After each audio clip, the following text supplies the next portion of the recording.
On September 2000, 19-year-old Kevin Hines jumped off 220 feet at a speed of 75 miles. Kevin decided to take his life after dealing with depression and bipolar disorder for a long time, so death was the easiest way for him to end his suffering. That day, he rode the bus to the Golden Gate Bridge and jumped. He regretted it, and after he started to fall with his head first, he knew he would not survive. Scared by the decision that he had took, Kevin started to maneuver his body so he can change his position and at least try to land on his feet. When he had landed on the water, he was in really bad pain. Experts say that an impact of a fall like that is equal to hitting concrete. That is why it's not surprising that by an impact like that, Kevin shattered two of his vertebrae with 2 millimeters away of causing bad damage to his spine. That could have left him paralyzed.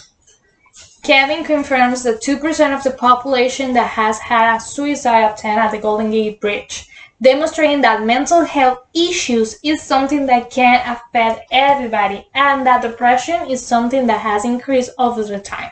Behind Kevin's story, we can appreciate the lack of support towards suicide prevention that has existed over the time. While fighting between his physical pain and trying to maintain himself afloat, he feels that something approached him, and the first thought that he had was, "Oh my God, it's a shark. I'm gonna die because the shark is gonna eat me." But impressively, it has a completely different animal, one that helped him to be alive today.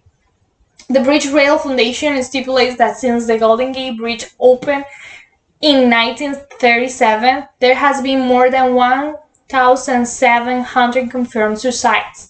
In the article, they continue to explain that this international landmark with a history of suicide jumps is the only one in which a suicide deterrent hasn't been erected.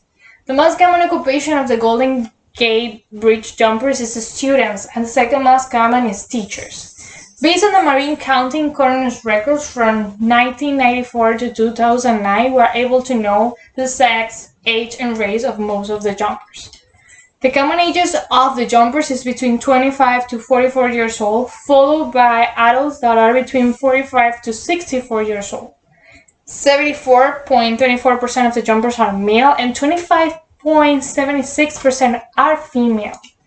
White American people confirms 80.3% of the jumpers, followed by Asian people that confirms 10% of the jumpers. African Americans confirm 4.24% of the jumpers, and Hispanic people confirms 3.94% of the jumpers. Has Kevin many choose the bridge because they consider it is the easiest and quickest way to end their life. But for Bob McGee, it's not the case. Bob is a painter who has worked on the Golden Gate Bridge, and over the years, he has witnessed different situations that have made him consider that jumping off that bridge is not the best solution. For him, working on the Golden Gate Bridge is an honor and a dream.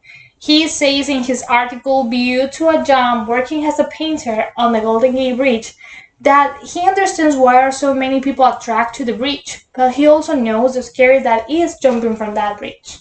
Over the years, he has witnessed suicide attempts that has been successful, but he explains that what happens to the bodies while they are falling, it's really scary, especially the sound that bodies make when they impact the water, and what happened to them after, it's really, really scary." He also explained that sometimes some of the jumpers have erratic behaviors that make very difficult to be assessed.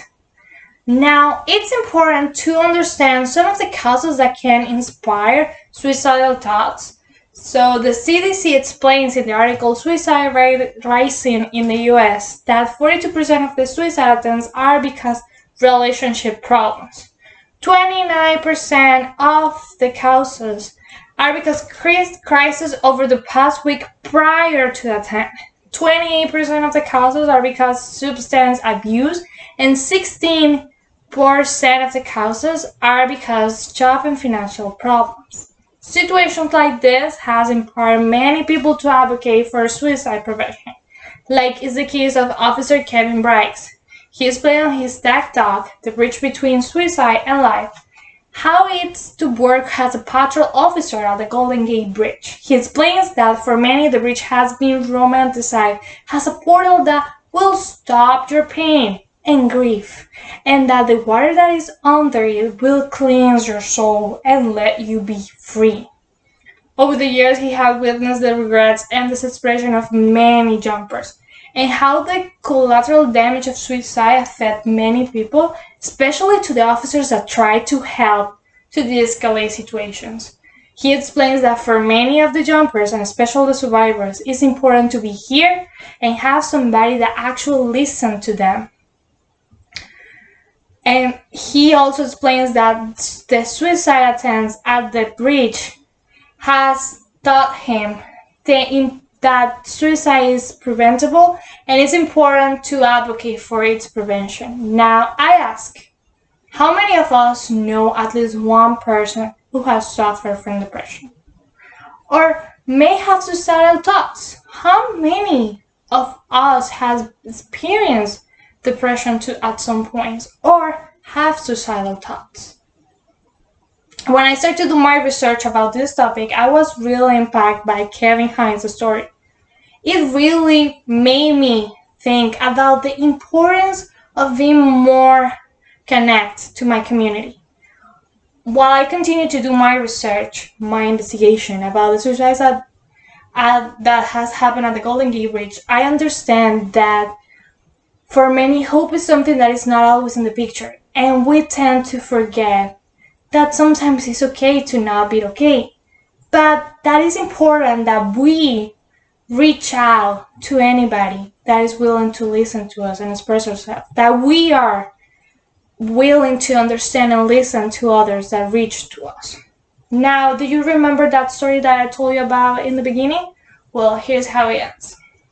Kevin Hines jumped, he felt how an animal approached him, and he thought it was a shark. But it was actually a sea lion that helped him to stay afloat while the Coast Guard arrived. Today, Kevin dedicated his life to advocate for suicide prevention, and his story has inspired and impacted many. Thank you very much.